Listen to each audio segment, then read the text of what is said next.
What's up, guys? Today I'm gonna be reading the chapter number 5 from Awful Auntie, Mummified. If you didn't check the last video on Awful Auntie, go check it out right now. It's on Caroline Gore, and then it's just Awful Auntie with no parts. So let's get started.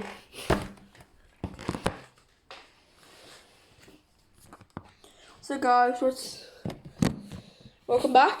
Now we're gonna read it now. 3, 2, 1, go. Now we have learned all about Alberta and a great Bavian owl. Sorry guys, my throat's just killing me today. Now we have learned all about Alberta and our great Bavian mountain owl. We can now return to our story. Up in Stella's bedroom, at the top of Saxby Hall, the little girl had laid out her bed. A deep shadow loomed over her, a shadow of our Aunt Alberta, with a pet owl Wagner perched on her hand. Stella's voice cracked as she asked her aunt, "I don't understand. How can we have slept for months?" Alberta thought for a moment and took a live mouse out of her pocket by tail after dropping it into Wagner's mouth. The birds waffled the unfortunate creature whole. "Ever since the accident," replied the woman. "Accident? What accident?" Stella pleaded. Aunt Alberta approached the girl's bed and rested her hand on the blanket. "The accident that did this to you." With a theatrical flourish, the woman whipped the blanket off the bed. Stella looked down and hurried to see that her entire body was bandaged up. It was as she was an ancient Egyptian pharaoh mummified in a pyramid. "Every bone in your body has been broken." "No!" cried the girl. "Yes!" cried Alberta, mocking her niece's tone. "Each little bone was shattered into hundreds of pieces. You had to be scooped up like a piece of wibbly-wobbly jelly." "How on? What happened? And where are Mama and Papa?" pleaded Stella. The little girl had so many questions, her words were tumbling out in desperation. Aunt Alberta merely smirked. She sucked on her pipe and blew some smoke in her niece's face. "Oh, so many questions." "All in good time, child." "But I need to know," demanded Stella. "Now!" Alberta tutted. "Perhaps you would like a game of tiddlywinks first." The girl couldn't believe that she was hearing. "What are you talking about?" The woman pulled a box off the girl's shelf and put it down on the bed. "This isn't the time," said Stella. "There's always time for tiddlywinkies," replied Alberta, and she busied herself arranging the pieces of the game. "My go first," she said excitedly as she pushed down the squigger to flip one of her wings into flight. It landed with a ping in the pot. Ping! 1,000,007 points to me. "Your go." Stella stared at her aunt, her eyes blooming with fury. "Oh no, silly me. I've forgotten. Both of your arms are broken. Looks like I've won again." "I never wanted to play. No one likes a bad loser, Stella." "I need to know what happened to my parents," shouted the girl. Alberta shook her head at her niece's behavior. "Now if you can be quiet for a moment, your Auntie Wanty will tell you exactly what happened." She often spoke in baby talk. It made Stella's skin crawl. "You have no memory at all of the accident?" No. Try she might, Stella could not remember anything. "She must have hit your head hard." "But how? Please, tell me." "Oh dear, oh dear, oh dear. Oh dearie, dearie me." "What? Tell me, I'm begging you." "Hush, this instant," hissed the woman. The girl had no option but to fall silent. How Auntie can begin. It was as if she was telling a bedtime story. It was a rainy morning. You were sat in back seat of your father's Rolls Royce on your way into London. Your father had another appointment with the bank manager, while your mother was take you to see Buckingham Palace. But Alice, your jolly jaunt was not going to be. Why? What happened? Perhaps your father had been drinking. He never drank, protested Stella, and he must have been driving too fast. He never drove too fast. But Alberta was in full flow now, and there was absolutely no stopping her. The Rolls Royce was speeding along a coastal road. Your father lost control of the car on a sharp bend, and suddenly the woman paused for dramatic effect. It was as if she was enjoying being the bearer of bad news. What? It plunged over the side of a cliff. No! Stella screamed. Yes! Smashing onto the rocks below. Alberta said before adding her own sound effects. Boom! Stella was sobbing now. There, said Alberta, patting her niece on the head as if she was a dog. You child are very lucky to be alive. Very lucky? You have been in a coma for months. What about Mama and Papa? She pleaded. Stella feared the worst, but she hadn't given up hope yet. Where are they? Are they here in the house? Are they in the hospital? Alberta fixed her niece with a stare. A pained expression crossed her face. Oh, poor child. Aunt Alberta shook her head and perched on the side of the bed, her hefty frame causing the mattress to tip violently on the side. Her stubby fingers tiptoed onto her niece, and she rested her clammy palm on top of the girl's tightly bandaged hand. Tears welled in Stella's eyes. Soon those tears were streaming down her cheeks. Please, tell me what happened to Mama and Papa. A trace of a smile crossed her aunt's face. Now, I have some rather upsetting news about your parents.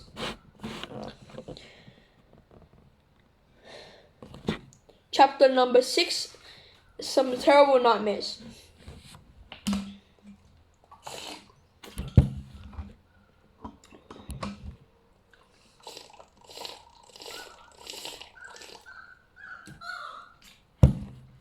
Dead. Stella was in floods of tears now. Please, tell me this isn't true. Tell me this is all just some terrible nightmare. Aunt Alberta looked upon her niece with pity. She took a long, deep puff of a pipe as she pondered her reply. Dead, child, as dead can be. Deader than dead. Completely deadest. In fact, so totally dead, they were buried under the ground months ago. I don't think there was much hope for them now. Memories of her beloved mother and father flashed through Stella's mind. Her papa taking her in a rowing boat to the lake, making her giggle as she clowned around with oars. Her mama twirling around the ballroom of Saxby Hall, teaching her to dance. The memories already seemed like scratchy old black and white films, and pictures fuzzy and jumpy. A sound muffled. She fought to make them clearer. This is all she had left of them now. Months ago, sputtered Stella. So I missed their funeral? Child. It was a terribly sad day, seeing their two cheap coffins lying side by side. Luckily, the vicar gave me a discount for the funeral service, as it was two people being buried in one go. Did you arrange some flowers for me? No. To be honest with you, they were so dead by that point that I wouldn't have known.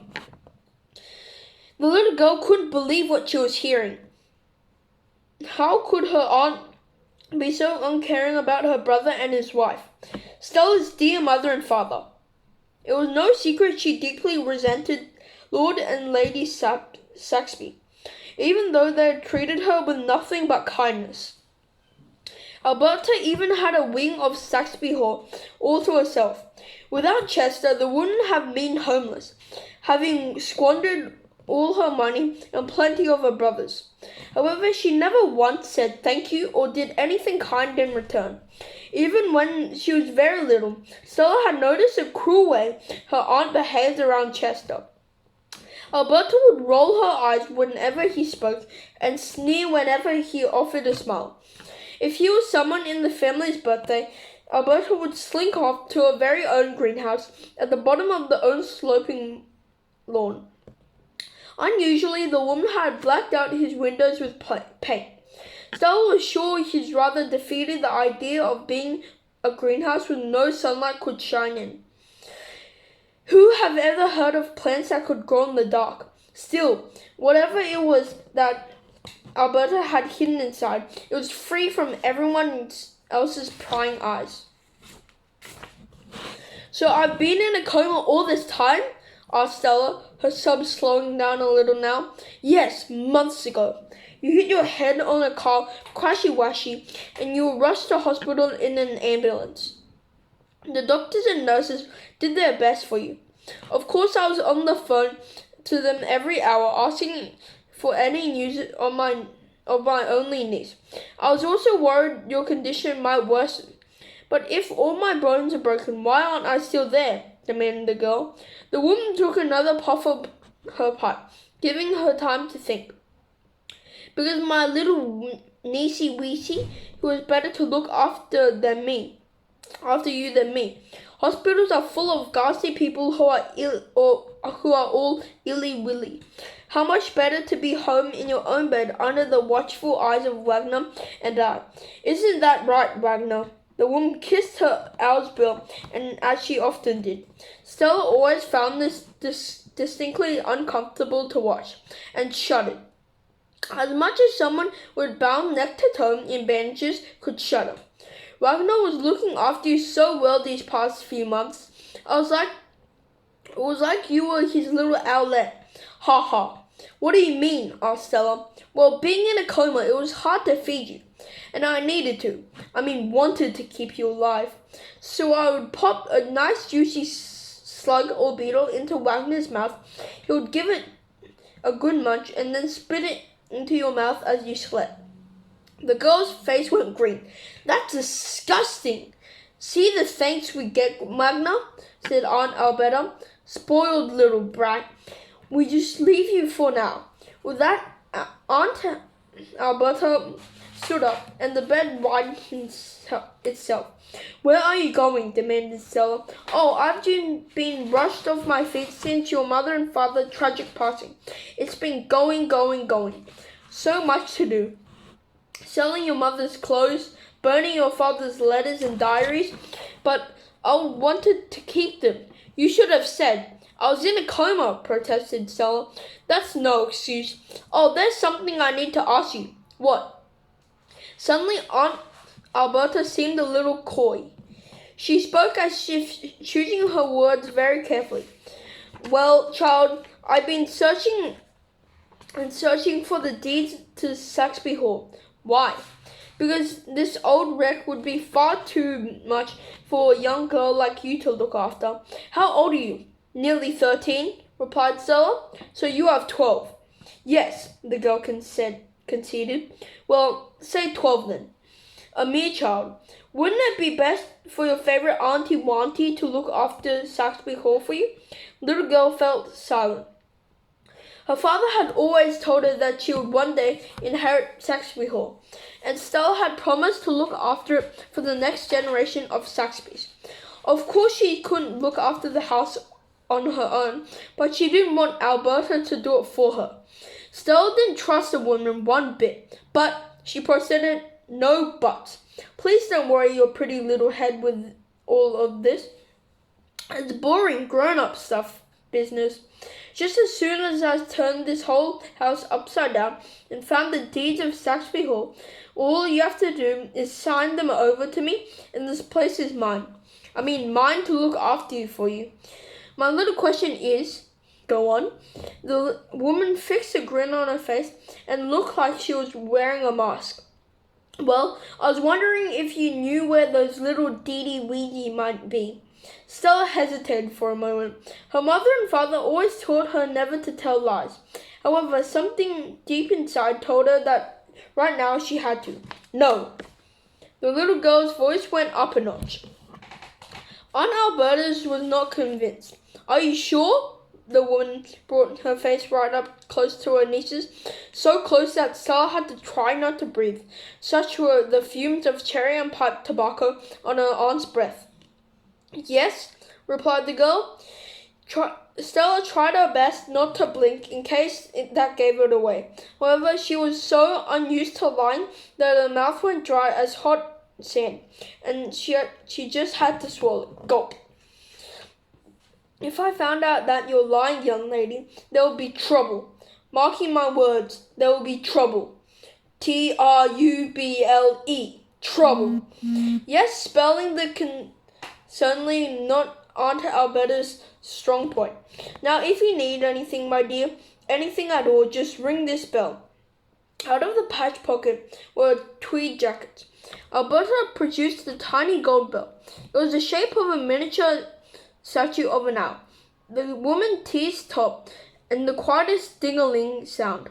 Either myself or Wanger will come as soon as we possibly can. I'm not eating any more mushed up creepy crawlies from that horrible bird.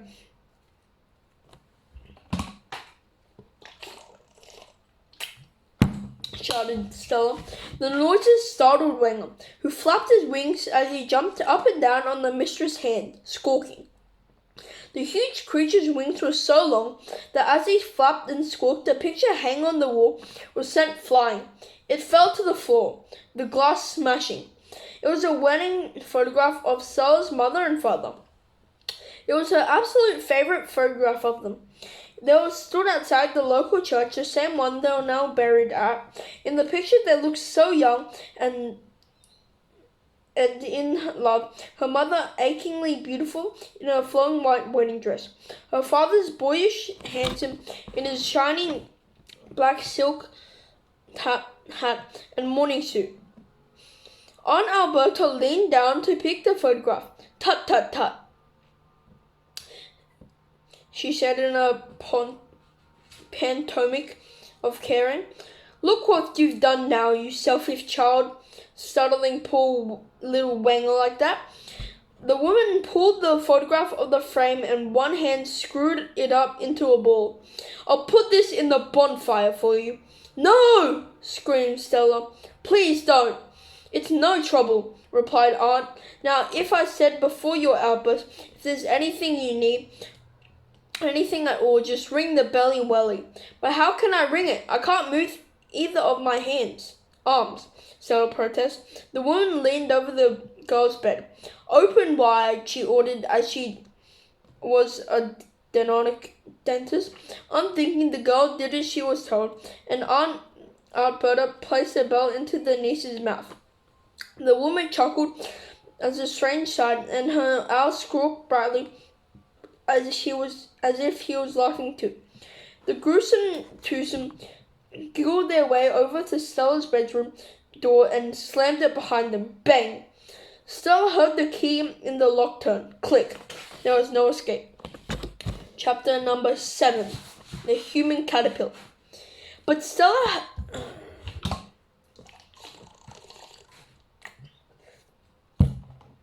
had to try to flee. Even though his great country house was her home, she didn't want to be alone here in this creepy lady a moment longer.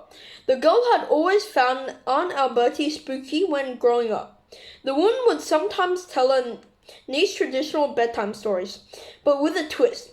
The twist was that Alberta's version's evil would always triumph, which is also called victory.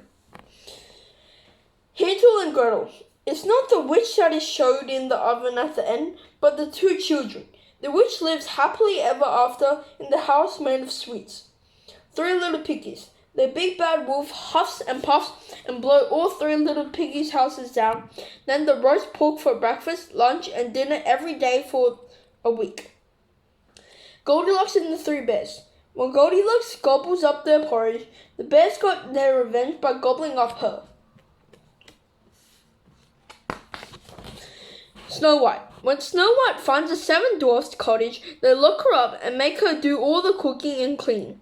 Snow White spends the rest of her life hand-washing 7 pairs of dirty dwarf underpants every day. Sleeping Beauty. She never wakes up, just blows off violently in her sleep. Alberta particularly enjoyed adding the sound effects of this one, even providing some with a trumpet. Jack and the Beanstalk. Jack loses his grip on the beanstalk while climbing it and falls down to earth, landing on top of his mother with a giant splat. Rapunzel. She's completely bored. When the handsome prince tries to climb up the tower, all he does is pulling her wig clean off. The Frog Prince. The princess kisses the frog and contracts a waterborne disease that makes her bottom explode. The Three Little Billy Goats Gruff. The troll who lives under the bridge eats all the goats and then eats a bridge and then does a gigantic burp. Again, Aunt Alberta always adored providing the sound effects here. The Little Mermaid. She drowns the end. The twist spoke of Alberta herself were twisted. Stella had to escape. The girl waited for the sounds of her aunt's footsteps to grow fainter as she disappeared down the long corridor. The bell the woman had put in her mouth had a bitter, rusty taste, and then she pushed it away with her tongue. It rolled down the body as she rested on top of the stomach. Stella looked down at herself. Everything below her neck was tightly wrapped in what be miles and miles of bandages. Aunt Alberta had told her that every bone in her body was broken. But could that really be true? More likely that the bandages were just a way of keeping her captive. The girl lifted her head. It could circle around her neck.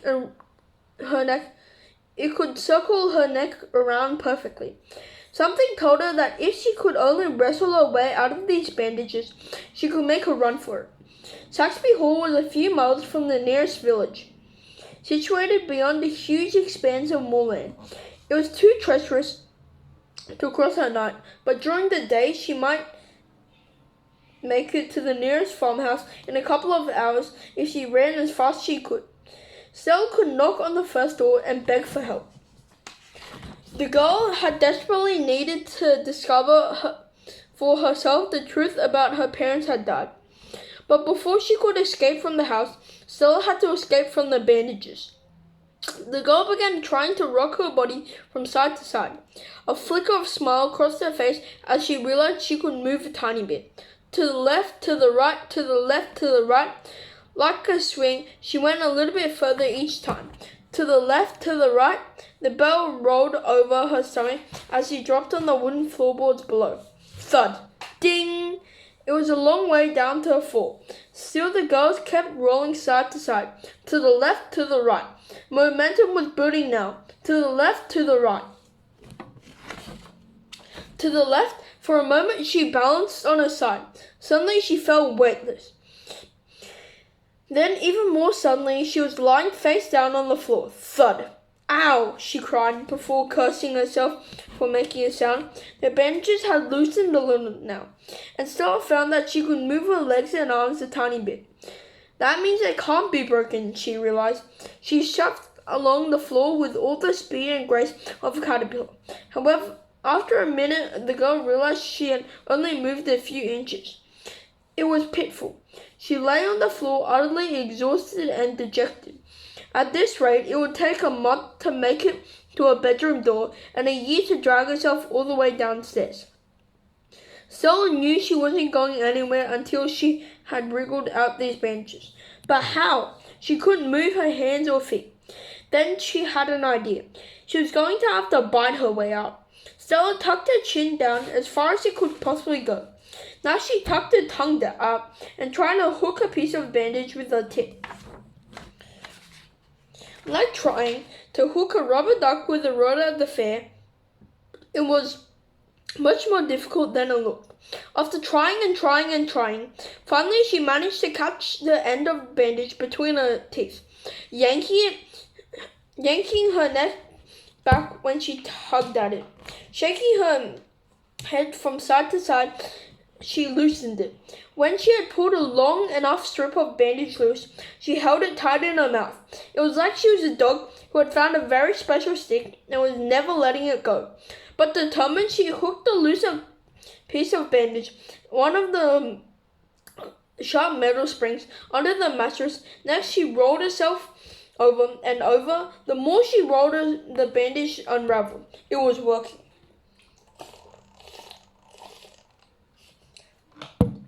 With each roll, she could feel her body moving a little bit more. Soon she could waggle her arms a little, then her legs. The human caterpillar was hatching into a butterfly. The excitement at slowly becoming a free filled her entire body with an electric energy. Soon she was rolling faster and faster and waggled her arms and legs frantically. As soon as her left arm was free, she grabbed the end of a bandage with her hand. It was unraveling at speed now. Next, she turned her right arm came free. Now she could push the bandage down, and soon she kicked her legs free. For a moment, she laid on her back on the floor of the bedroom. The epic struggle was over. The bandage was curled up next to her, like a snake she had killed with bare hands. Stella's bedroom was 2 floors up. In her nightdress, she could crawl over to a window. Looking down to the snow-covered lawn, she realized that she was far too high to jump. A huge white figure loomed at the end of the long sloping garden. It looked like a snowman, but it was nearly as tall as a house. A ladder leaned next to it. What was it? Stella had transfixed by it a moment, but darkness was descending. There was no time to lose. But there was a problem. The only way out of her bedroom was the door, and it was locked. There was only one key. On the other side of the door. Chapter number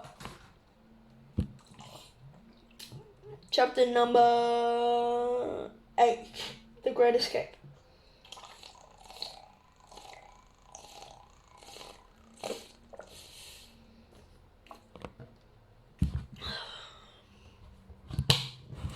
Stella had a plan. Racing over to her desk, she grabbed a pencil and a piece of paper. There was a small gap at the bottom of the heavy wooden door. Stella slipped the piece of paper through it, and then using the sharp end of the pencil, she gently poked the key through the lock. Poke it too hard and it would miss the paper and land with a loud clang on the wooden floor. It was sure to alert Aunt Alberta. This had to be done very slowly. Little by little, the key passed out of the hole. Clock. Stella caught it with the sheet of paper below. Next, she pulled the piece of paper under the door. Her face lit as she saw the keys pass through the gap. She clasped to her chest as if it was the most precious thing in the world. Her hands shook in anticipation. She put the key back in the lock, like a master criminal cracking a safe, turned it very gently. Click! The door was unlocked. The girl turned the big brass handle and opened the door. At first, just a crack. She peeped through the gap, checking the coast was clear. The long, empty corridor stretched out before. Stella was still barefoot in her nighting dress. There was time to dress properly. There wasn't time to dress properly. Alberta might come back to check her at any moment. She had to make an escape right now, while she still had the chance. Having lived at Saxby Hall her entire life, Stella knew the house inside out. Without even thinking, she was aware of where every creak in the floor was. Tiptoe along the corridor, she artfully dodged every squeak. Creeping around like this, she felt like a burglar in her own home. Finally, Stella reached the landing. She pushed through the balustrade at the top of the stairs. From there, she could just see the huge oak front door of Saxby Hall. When it came to creaks or squeaks, the stairs were even more treacherous than the corridor. The little girl descended the first flight with extreme caution. Halfway down, she heard a noise behind her. Clomp, clomp, clomp. Footsteps. Clomp, clomp, clomp. Someone was coming down along the corridor. Clomp, clomp, clomp. Stella looked behind her. Clomp, clomp, clomp. It was only Gibbon the butler. Stella sighed with relief. Much as Stella wanted to beg him to escape, it was no use. The faithful manservant was so ancient now, he had become almost completely deaf and blind. Try as anyone might, there was absolutely no way of getting through to him. He was in a world of all his own. Gibbon's black front coat was dusty and worn. Like silver servings gloves were riddled with holes, and his worn shoes flapped whenever he took a step. However, the butler was marching proudly towards the corridor, carrying his silver tray. Wobbling on the top of it was a tiny pot plate. "Your breakfast, Duchess," he announced as she opened the door to the cupboard and stepped inside. Stella shook her head. The poor old butler was always getting everything wrong. As quickly and as quietly as she could, the girl continued descending the stairs. Squeak! No, she had forgotten the noisiest stair, and even the last one up from the entrance hall. To come up all this way to be caught now would be a disaster. At the very end of the corridor, Stella could hear noises coming from her father's study. It was the sound of the room being rancid. Books and boxes were crashing on the floor, and papers were being scattered. Alberta was talking to herself. She was cursing angrily. "Where have you hidden those blasted deeds?" Stella figured that her aunt wouldn't have heard her, and began to tiptoe across the hall to the front door. Ring, ring, ring, ring, ring. The noises gave the little girl a fright. Ring, ring, ring, ring. It stopped her in her tracks. Ring, ring, ring, ring. But it was only the telephone ring when what was Papa's study. Ring, ring, ring. Alberta picked it up. Stella stayed dead still to listen. "Saxby Hall, lady, Saxby speaking," said the woman. The girl shook her head in disbelief. Alberta might have been Lady Alberta, but she wasn't Lady Saxby. That was Stella's mother's title, and now it was hers. "Ah, headmistress, lovely to hear from you. It must be Miss Bedford, the headmistress of Stella's school, St. Agath's School for Acrostic Girls. No, she won't be coming back to St. Agatha's anytime soon. There's no change, I'm afraid. Yes, she's still in a very deep coma." How could her aunt tell a complete and utter lie like this? No, there's no need for you or any of the girls to visit, thank you. I know it's Christmas coming up, but you can post a present and I'll look after for her. Yes, headmistress. It is a sad situation, especially for me, as my niece means the world to me. Oh yes, of course. I call you the moment she wakes up. If she ever does, that is. Perhaps we have to prepare ourselves for the worst. I'm sorry, headmistress, but I'm floods of tears at the thought. Next came the sound of Alberta wailing, "Ah!" before she finished the telephone with a bright and breezy toodle-tip. Ding! The handset was put back into its hook. "Noisy old trot," Alberta tutted to herself. Stella was terrified. Prepare ourselves for the worst. What was the wicked woman planning for her? She had to escape, now. The girl tiptoed past the ancient suit of armor that always stood by the front door. She was careful not to brush against the suit, or the weapon it was holding on its metal glove, a flail, might fall onto the floor. The spiked ball and the chain was sure to make a loud clang on the floor if it did. Suddenly, Stella made her way up to the huge oak front door. She turned the handle, but it was locked. Normally, it was only locked from the outside when the family went in, but Alberta had locked it from the inside, presumably to keep her niece in. Since Stella could remember, the numerous keys of this sprawling country house had been all kept in a cupboard by the door. Stella checked the cupboard. It came as no surprise to find it was bare. Alberta must have hidden all the keys somewhere. Next, the girl clambered onto the windowsill and tried to open the windows. They were locked too. Smashing one was far too risky. The noise of shattering glass was sure to alert her aunt much more than a squeak in the floor. As Alberta continued her search for the deeds, cursing and empty boxing in the study, Stella remembered something. Her mama and papa always kept a secret spare key for themselves under the doormat in case of emergency. Stella was pretty sure Alberta wouldn't have known about it. Lifting up the mat, the old rusty keys there, like a piece of long-buried treasure. As she straightened up, holding the keys in her hand, Stella slowly realized something. Two large yellow eyes were staring back at her. The eyes of an owl. It was Wenger, hanging upside down from a light, feeding on the ceiling, like a bat, a terrifying owly bat. We're up to chapter 9, Hunted Down, and I'll see you later today, probably in 10 minutes. Peace. Make sure to subscribe to my channel, Caroline Gore, and like this video to win $100. The winner of the last video, I got his name, and I'm gonna give you that $100 next week. Okay? Peace.